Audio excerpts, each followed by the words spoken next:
A'udzubillahiminasyaitonirrajim. Bismillahirrahmanirrahim. Assalamualaikum warahmatullahi wabarakatuh. Alhamdulillahirabbil alamin. Wassalatu wassalamu ala mursalin wa ala alihi washabihi ajmain. Asyhadu an la ilaha illallah wa asyhadu anna Muhammadan abduhu wa rasuluh. Allahumma sholli ala Muhammad wa ala ali Muhammad.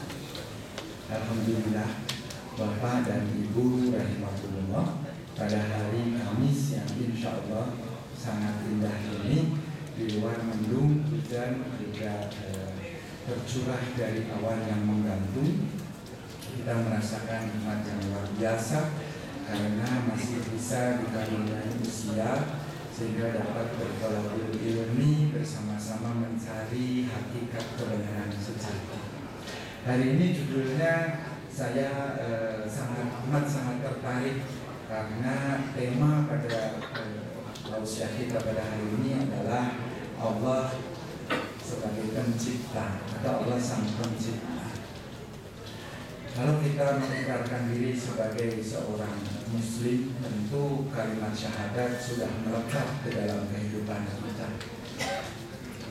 Asyhadu an la ilaha illallah, satu pengakuan, satu janji bahwa tiada yang menjadi sumber dari segala sumber melainkan hanya Allah Subhanahu wa taala.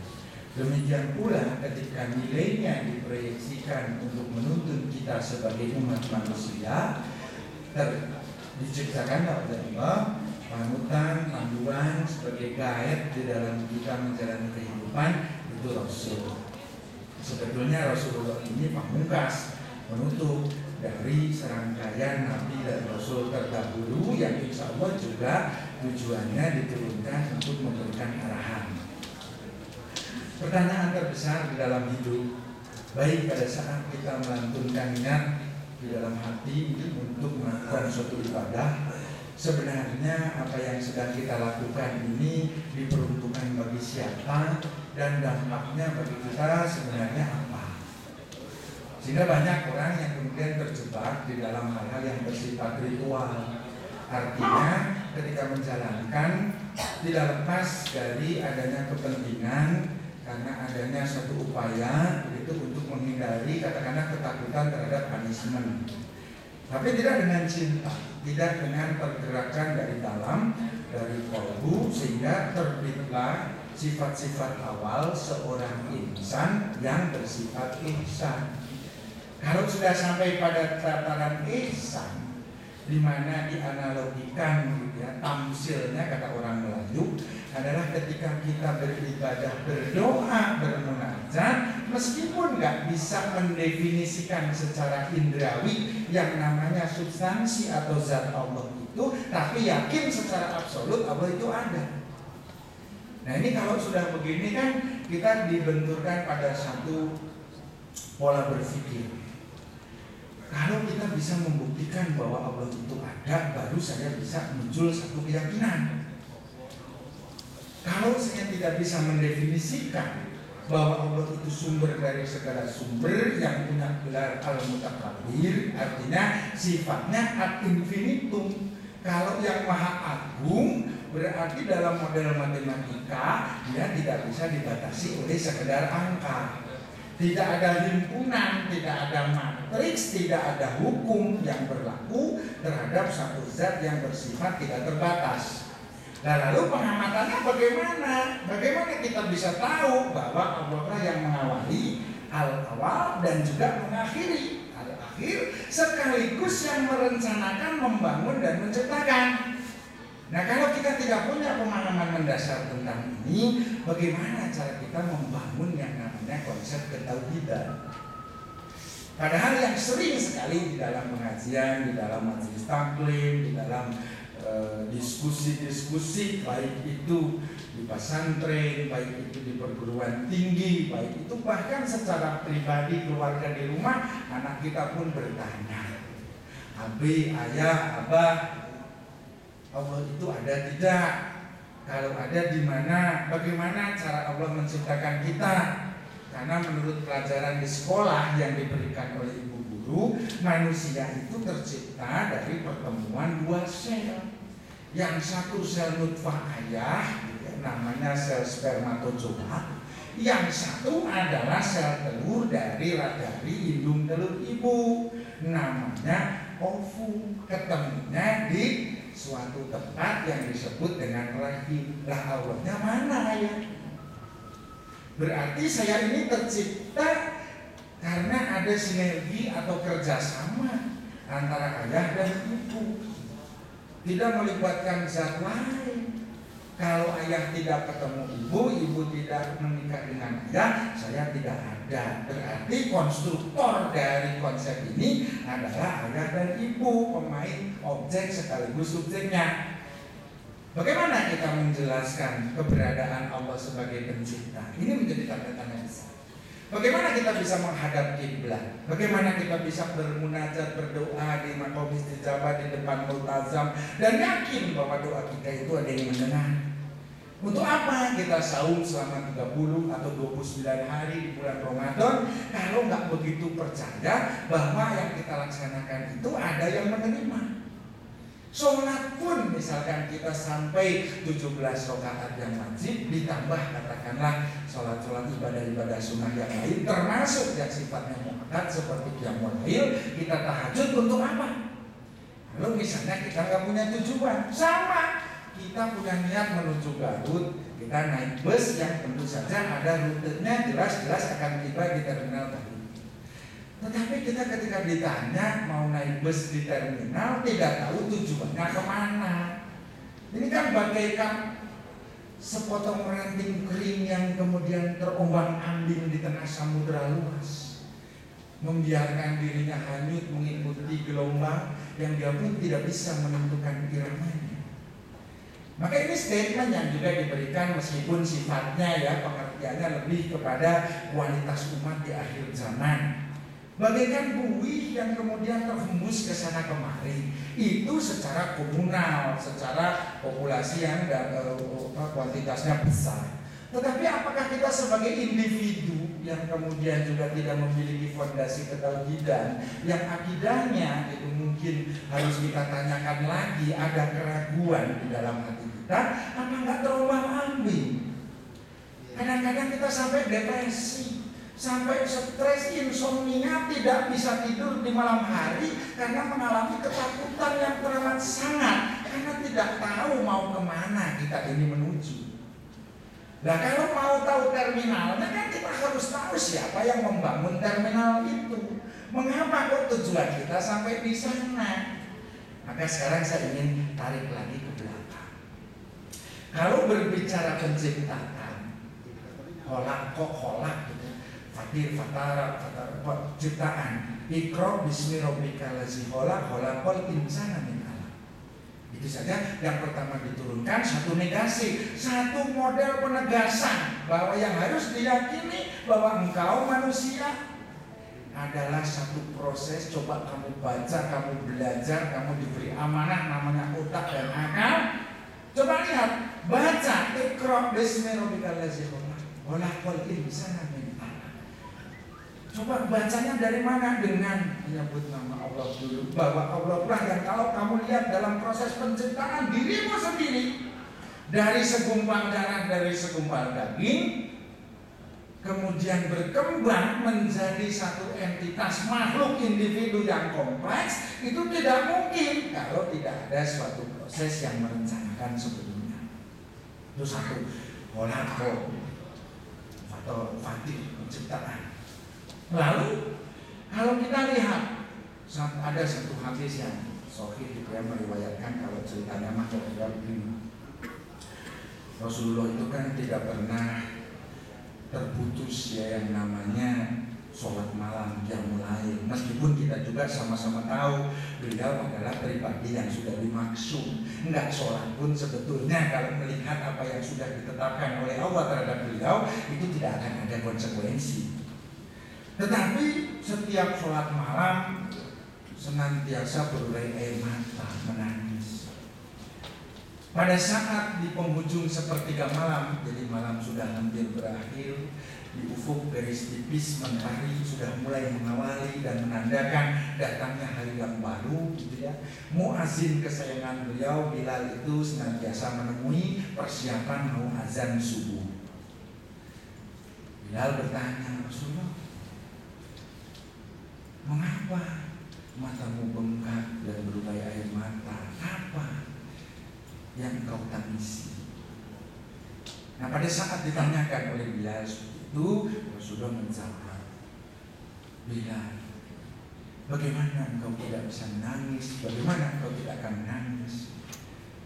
Tadi baru turun satu wahyu yang ternyata dampaknya, ini analisis kita ya, luar biasa mengguncangkan hati Rasulullah, yaitu turunnya Quran surat Ali Imran, terutama pada ayat 191, di mana sesungguhnya di situ ada satu kalimat bahwa Allah itu, kalau kita artikan, kita tafsirkan, tidak pernah menciptakan segala sesuatu sia-sia. Jadi artinya kalau kita lihat di sana, mengapa Rasulullah terguncang? Karena di sini kita meyakini kita mendapatkan satu legasi, mendapatkan satu warisan nilai, bahwa yang namanya Allah menegaskan di situ bahwa segala sesuatu itu ciptaan Allah. Satu. Yang kedua, dan semuanya memiliki utilitas alias fungsi. Kalau terciptanya kebetulan, ini ada paham kebetulanisme gitu ya. Kalau terciptanya kebetulan, maka fungsinya nggak karu-karuan. Sama misalkan di dalam sistem politik saja kalau kita lihat, kadang-kadang demi pertemanan dan persahabatan kita ingin mengakomodir orang-orang yang menurut kita mungkin dulu pernah berjasa. Tetapi karena secara struktur organisasi dalam manajemen modern yang sifatnya merit system, tidak bisa menempatkan orang kalau tidak sesuai dengan kapasitas serta kompetensinya, maka diciptakanlah misalkan ini ya, karena ini kawan baik gitu, satu organisasi di mana bisa ditempatkan kawan kita, sahabat kita seperti ini. Apa yang terjadi? Karena tidak sesuai dengan grand strategi sebagai sebuah organisasi tadi, maka ini menjadi burden, menjadi efek, menjadi dampak, menjadi beban. Nah, ini kan nggak mungkin kalau terjadi di dalam organisasi kesemestaan yang diciptakan oleh Allah dengan cirinya smart organizing, terorganisasi secara cerdas, ya kan? Coba kalau kita lihat gitu, Allah sendiri mengatakan kalau ingin melihat bahwa keberadaan Allah itu memang nyata, maka kalau tadi secara matematika, fisika, kimia kita tidak mungkin dan tak akan pernah bisa, hal yang mustahil untuk memetakan, untuk kemudian mengukur, untuk kemudian menempatkan Allah dalam dimensi apapun yang dikenal oleh manusia, tidak bisa. Kalau yang namanya pencipta sudah sama dengan ciptaannya, nggak usah kita menggunakan wahyu, nggak usah menggunakan yang namanya dalil ataupun sunnah. Logika sederhana saja. Tidak mungkin bisa bahwa sesuatu yang tersubordinasi, yang levelnya lebih rendah, kok bisa mengatur apalagi membatasi apa yang ada di atasnya. Nggak bisa. Orang kita ini yang diatur, kita yang diciptakan, kita ini yang dikendalikan. Tapi kata Allah, inna fi dzalika ayatin liqaumin yatafakkarun. Ada ayat-ayat yang Allah berikan untuk kita berpikir. Ayat-ayat itu apa? Tentu kan ada yang sifatnya qauliyah. Sama, sunnah juga kan demikian. Ketika kita meneladani Rasul, ada sunnah fi'liyah. Dilihat dari perbuatan sikap beliau, termasuk aktivitas ibadahnya. Seperti apa sih yang benar sholat itu?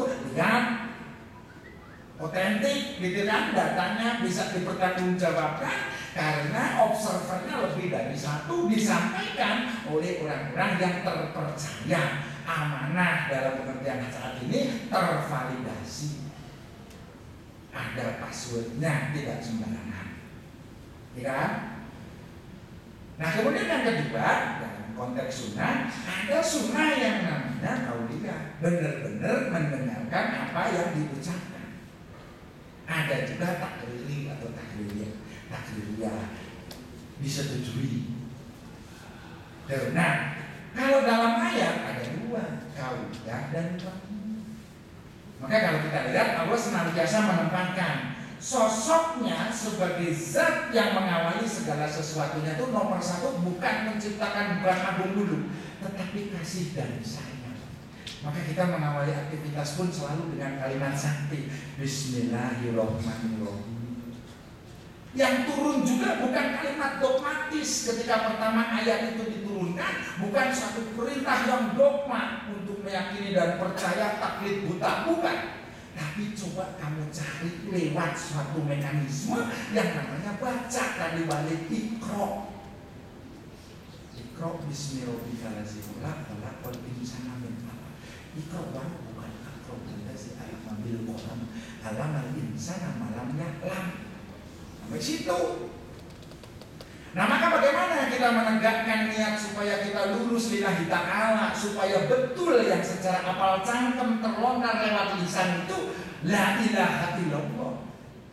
Benar bahwa Allah itu satu-satunya. Kata Allah, inna fi dzalika laayatin liqaumin yatafakkarun. Coba mikir kalau mau jadi orang takwa, karena yang mulia orang yang takwa. Inna akramakum indallahi atqakum. Salah satunya gimana? Sifatnya ikhlas, sifatnya ihsan.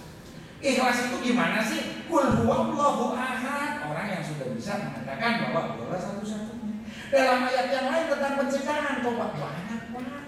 Al-Anbiya ada dari satu yang padu jeleger jadi alam semesta yang terdiversifikasi sempurna, lengkap dengan masing-masing fungsi yang melekat padanya, terintegrasi, terkonektif, punya konektivitas sangat tinggi, super koneksi. Coba bayangin keseimbangan, tidak ada yang berlebih, ada pria, ada wanita, ada jantan, ada betina. Maka salah satu ciri penciptaan Allah pada makhluknya, makhluk itu senantiasa berpasang-pasangan. Pertanyaannya adalah apakah makhluk abiotik yang tidak punya nyawa, bukan makhluk biologis, juga berpasang-pasangan? Jawabannya iya. Elektron punya positron, di dalam neutron yang kelihatannya sendirian, ternyata di dalamnya ada yang namanya proton dan neutron, tidak sendiri. Inti atom, di dalam inti atom yang kita lihat unsur terkecil katanya di tengah dan menjadi sentral orbital dari para elektron dan positron yang bertasbih dengan jalan bertolak, ternyata juga berpasangan, ada proton, ada neutron. Nanti dalamnya ada kuat dengan flavornya, arah gerak, arah gayanya, semua berpasang-pasangan. Apalagi manusia. Coba kalau kita melihat ini, bahkan sampai di dalam sel tubuh kita ataupun di dalam sel bakteri ada yang namanya kromosom pembawa sifat berpasang-pasangan, maka dia bisa membelah diri. Ketika satu menjadi dua, dua menjadi empat, itu karena ada polaritas, artinya ada dua kutub yang kemudian menghasilkan dua individu senantiasa berpasang-pasangan. Maka kata Allah, baca, coba lihat supaya kita menemukan jalan yang benar, supaya bisa menjadi orang yang satu, punya konsep tauhid rububiyah. Meyakini bahwa Allah, bahwa Rabb, bahwa Tuhan yang menciptakan kita manifest nantinya ke dalam konsep tauhid uluhiyah. Dalam perilaku ibadah kita, dalam keseharian kita, sudahkah kita berorientasi untuk menempatkan satu Allah di dalam hidup kita? Yang manifestasinya tentu saja di dalam sikap, tindakan, perilaku, perkataan, perbuatan. Ngomongnya lillahi ta'ala, perbuatannya masih menduakan, prioritas dalam hidupnya masih meragukan, ketakutannya kemudian lebih cemas, lebih takut, lebih depresi pada hal-hal yang sifatnya duniawi, karena bubut dunianya lebih kuat. Karena sebenarnya apa? Tidak dilandasi oleh rasa kepercayaan, imannya belum bersemai. Kalau orang beriman dia sudah tahu. Sama seperti kemarin musibah banjir, orang bilang banjir itu bukan kehendak Allah, hujannya katanya. Kalau banjir mah antropogenik, ulah manusia. Benar, memang segala sesuatu kebaikan, kesempurnaan, keistimewaan dengan detil yang indah itu memang ya hasanah itu datangnya pasti dari Allah SWT. Betul. Tetapi ruang lingkup manusia yang ditugaskan menjadi khalifah, tugasnya mengelola, itu juga bagian dari proses tadi. Ketika manusia ingkar ini tentu bukannya tidak dicegah. Sebenarnya kalau Allah mau mencegah bisa, tapi dibiarkan agar manusia kemudian memetik hikmah dan pelajaran. Kalau sudah kena seperti ini musibah, kan sekarang berpikir apa yang salah, karena fungsi kita sebagai khalifah tidak dijalankan. Nah, maka saya ingin memetakan sedikit karena waktu kita tidak panjang, kita hanya sampai mungkin pukul 13. Tetapi kalau kita melihat apa yang menjadi ciri dari ciptaan Allah Subhanahu wa taala, itu satu. Bahwa bukan hampir setiap makhluknya tadi memiliki fungsinya. Maka tadi disebutkan tidak ada yang sia-sia. Nggak ada. Coba kalau kita simak gitu. Apa sih penjabaran dari Rabbana Maholata? Apa sih yang mengakibatkan ada satu dalil yang mengatakan bahwa ciptaan Allah itu tidak sia-sia? Sederhana saja. Orang mengatakan bahwa yang namanya alam semesta itu jaraknya hampir tidak bisa terperikan. Betapa luasnya. Tetapi sekarang semua teori mengacu bahwa yang namanya luas dimensi, ruang dan waktu yang kita tempati hari ini ternyata semua sepakat dan kompak berawal dari satu yang padu. Apa ini bukan penjabaran dari Quran surat Al-Anbiya? Yang jelas di situ dikatakan dari satu yang padu. Lalu yang dari yang satu kemudian bisa melembung seperti balon yang ditiup. Balon saja anak TK tahu. Kalau tidak ada orang yang niup, dia bisa membesar tidak? Tidak. Berarti ada suatu energi, ada suatu materi yang kemudian dengan daya mengisi. The most powerful energy source atau resources yang luar biasa yang tadi dalam matematika disebutnya infinitum. Jadi di dalamnya kemudian diciptakan materi. Materi itu awalnya kan sederhana, tidak ada yang namanya macam-macam seperti di tabel periodik hari ini.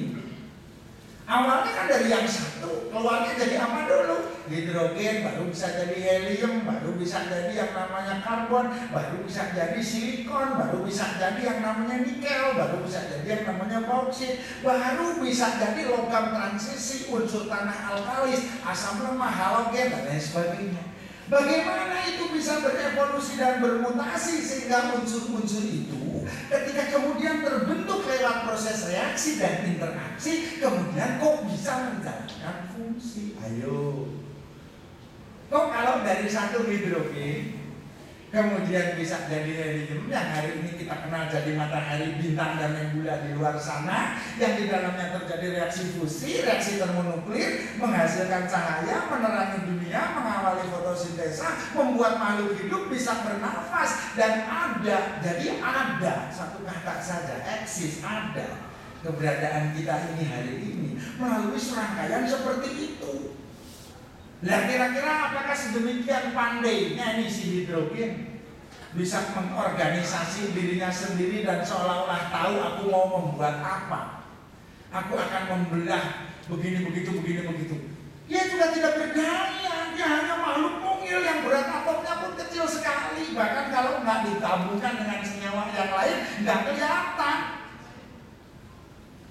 Masa dia bisa menentukan mau kemana dia pergi, mau dengan siapa dia kemudian berkolaborasi? Gak bisa kan? Kecuali dia telah ditetapkan tugasnya, fungsinya. Nah sekarang kalau di dalam sebuah perusahaan ada orang bekerja, hari pertama saja yang diberikan adalah job description-nya kok. Kamu saya gaji, tugasmu ini, evaluasimu begini, rewardmu ini, kan gitu. Mana sekarang apakah makhluk yang kemudian kecil dengan ukuran sepersekian dari ukuran yang kasat mata, kan kalau kasat mata senti, nano saja sudah 10 pangkat minus 9. Kalau dilihat pakai mata udah nggak bisa. Masa dia punya satu hak yang namanya inisiatif? Tidak. Inisiatif awalnya pasti datang dari Zat yang menciptakan dan merencanakan. Nah ini agak sulit kalau orang kemudian berbicara dengan logika hukum sebab akibat yang sifatnya bersahaja hanya di superficial permukaan. Maka sebenarnya Pak, filsuf Yunani yang kemudian sering kita benturkan dengan ilmu-ilmu mantik gitu ya. Aristoteles sendiri bilang bahwa yang namanya logika itu es nihil. Logika itu nggak ada apa-apanya. Logika es omnia nihil. Jadi logika itu dalam mencari kebenaran, bukan kebenaran itu sendiri. Kalau logikanya yang dipegang, gitu ya, logika es omnia yang dipegang, maka kita nihil, nggak akan dapat kebenaran. Kenapa? Sekarang banyak orang membenarkan dan kemudian mengagung-agungkan cara, metodenya, cara mikirnya yang disebut dengan knowledge, yang disebut dengan pengetahuan, yang produknya ilmu, tetapi tidak mengkonstruksi untuk mencapai yang namanya titik akhir yang disebut dengan kesadaran. Apa itu kesadaran bagi kita seorang muslim? Ketauhidan. Maka tauhid itu simpel, sederhana, hanya mengesahkan Allah saja, seperti janji kita, asyhadu alla ilaha illallah wa asyhadu anna muhammadar rasulullah. Jadinya di situ. Makanya ikhlasnya gimana? Qul huwallahu ahad, Allahu samad. Caranya gimana?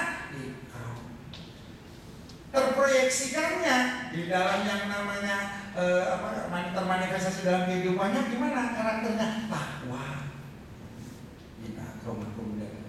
Orang takwa itu terusnya bagaimana? Tadi punya sifat ihsan, ya kan? Nah, ihsan ini sebetulnya ditunjukkan oleh materi yang tadi kafah ketika mengemban amanah. Pak, bayangkan Pak, mungkin ya, kalau Bapak sempat belajar tentang gelombang gitu ya, tentu mengenal yang namanya satu teori yang disebut dengan teori dari nama penelitinya namanya Fourier. Fourier itu menggambarkan yang namanya gelombang yang kita lihat, kita petakan itu bukan merupakan satu simulasi, bukan satu. Makanya dia mengatakan ada sebuah transformasi, ada perubahan-perubahan dari gelombang, termasuk ketika gelombang itu berinterferensi. Maksudnya apa? Ketika dua gelombang bertemu, gitu ya, dia akan membangun gelombang yang baru karakternya. Ketika dia dipisahkan, kemudian akan terlihat gelombang-gelombang lain dengan karakteristik yang berbeda-beda. Tetapi punya satu ciri kalau menurut Fourier, ada yang namanya kesatuan dari gerak harmonis. Gerak harmonis itu sekarang ada dua. Kalau yang sifatnya periodik itu nanti bisa dilihat di teori transformasi Fourier itu, Fourier transformation theory, metode itu nanti dilihatnya dengan deret kanal.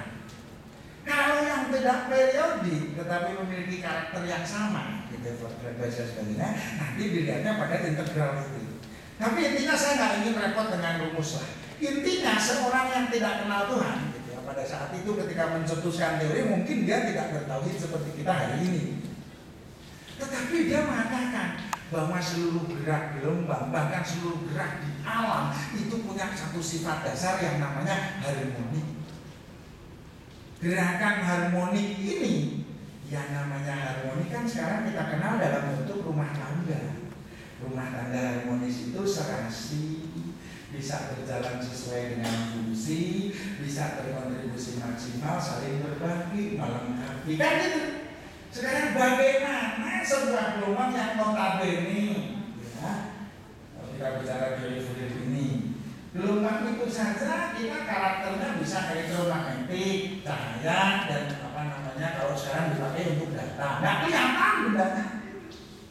Gelombang mekanik, suara, nggak kelihatan, cuma kedengaran. Apa sih yang kemudian merambat itu apa sebenarnya? Memerlukan medium ruang ini. Tetapi yang merambat dan tidak kelihatan saja punya satu ciri utama, yaitu dia berjalan di dalam harmoni. Kayak tagline ITB itu progressio in harmoni. Alam itu berjalan di dalam satu hal yang harmoni. Sekarang Pak, orang baris nggak ada komandannya, bisa harmoni nggak? Enggak. Di Gazibu aja mau 17-an, kita lihat dilatihnya 3 bulan. Paskibraka masih ada yang salah belok, Pak. Nah sekarang bagaimana kita mengharapkan ketika ada orang berkata gitu ya, kebetulan yang menyatakan mungkin orang ateis atau tidak bertuhan, gitu, dia bilang bahwa yang terjadi saat ini adalah serangkaian interaksi yang outcome-nya adalah kita saat ini. Kita ini hanya part of interaction saja lah, kebetulan karbonnya ketemu hidrogen, ketemu oksigen, ketemu nitrogen, jadi daging selesai. Gitu. Nanti mati jadi debu, beres. Ya, nggak usah lah terlalu dipikirkan aneh-aneh saja. Mungkin nanti 2000 tahun lagi juga akan muncul makhluk baru gitu, yang mungkin sifatnya virtual, hanya makhluk menggunakan gelombang. Tetapi coba berpikir bahwa ketika sebuah orkestra yang bermain katakanlah dengan menggunakan 60 alat musik, mulai dari string section sampai ke timpani, main begitu aja, nggak dikasih partitur, nggak ada konduktornya, enak nggak didengar? Nggak enak. Di mana harmoninya? Sementara kita melihat dengan kasat mata, ada matahari bersinar, ada cahaya datang, ada daun dan membuka mulutnya ketika datang yang namanya cahaya untuk menjalankan proses fotosintesa, sudah jadi satu lagu. Dan kita malah tetap nggak ngaku. Kalau ada komposernya, ada konduktornya, terlalu kata Bang Haji Rumah. Itu satu reaksi, gitu kan? Tadi melihat gelombang harmonik yang kemudian dipilah-pilah gitu, karena sekarang kita punya osiloskop bisa melihat yang namanya karakter gelombang. Ya Allah, dipisah tetap harmoni, digabungin jadi harmoni baru. Ini bukan harmoni yang di belakang Istana Negara yang banyak jalan gitu. Kok bisa gitu? Karena ini satu ada yang menciptakan, ada yang merencanakan. Masuk lagi teori yang lain yang namanya Lorentz Attractor. Ini dari Edward Lorenz, seorang ahli matematika dan klimatologi. Dia ngurusin cuaca tapi sekaligus ahli matematika. Persamaannya sederhana sekali, bahwa yang namanya satu variabel ketika berubah tidak ada yang namanya konstanta. Kalau menurut dia setiap itu adalah sifatnya variabel, bergantung kepada siapa yang menjadi temannya, kepada faktor-faktor yang mempengaruhinya. Mau kita dx per dx sama dengan dt per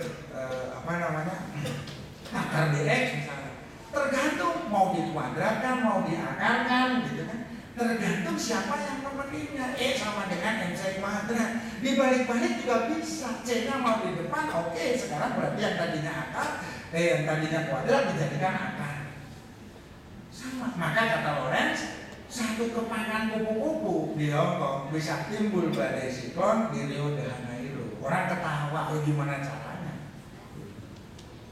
Kalau tidak ada satu kesatuan yang namanya super interaksi dan super koneksi, memang nggak kejadian. Tetapi coba sekarang kita lihat fenomena meteorologi hari ini. Kita nggak bisa bilang bahwa ini bukan dari polar vortex yang kemarin menyerang badai salju di Amerika, karena dorong terus ke sini. Sementara di Australia panasnya ekstrim sampai 43 derajat, tekanannya rendah. Wis Planck, Charles Pascal, hukum Sunatullah tentang gas dari tinggi ke rendah, lewatin laut Cina Selatan, Anambas Natuna. Sebelumnya laut gede luas, kondensasi tersublimasi jadi air hujan, banjir tidak terlambat.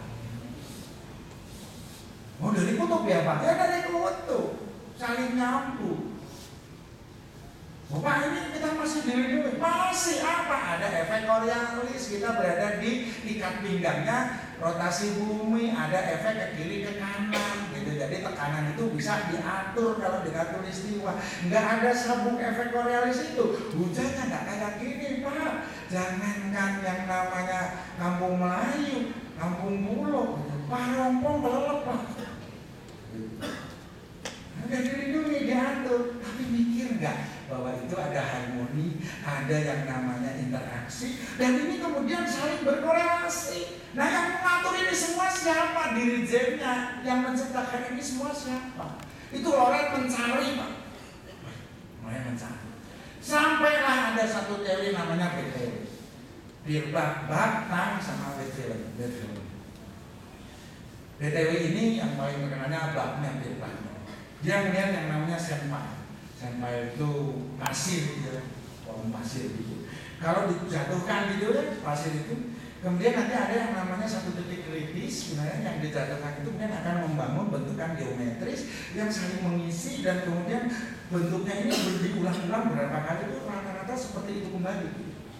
Jadi seolah-olah pasir saja butiran-butiran lemah yang terhembus oleh angin ke sana kemari seperti seolah-olah tidak punya rencana dalam hidupnya saja, seolah tahu bahwa pada saat kondisi seperti ini ada titik kritis, saya akan kembali pada formasi saya semula gitu.